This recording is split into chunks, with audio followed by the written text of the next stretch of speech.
More than 100 square blocks were decimated by fire and looters.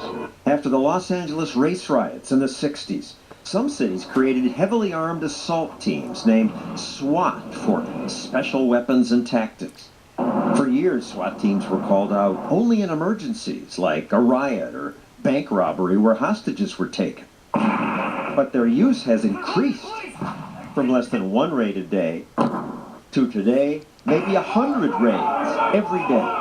Using SWAT for everything as a first resort instead of the last. Washington Post reporter Radley Balco says the police are turning into warrior cops and that SWAT teams are greatly overused.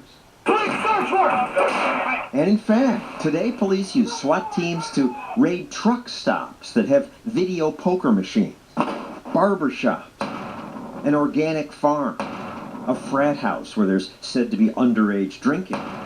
And Iowa police use this many armed men to raid a house where people are accused of credit card fraud. Using this kind of force and violence on people who are suspected of crimes that are not violent is a wildly disproportionate use of force. Arizona police thought someone in this house might be part of a family drug ring.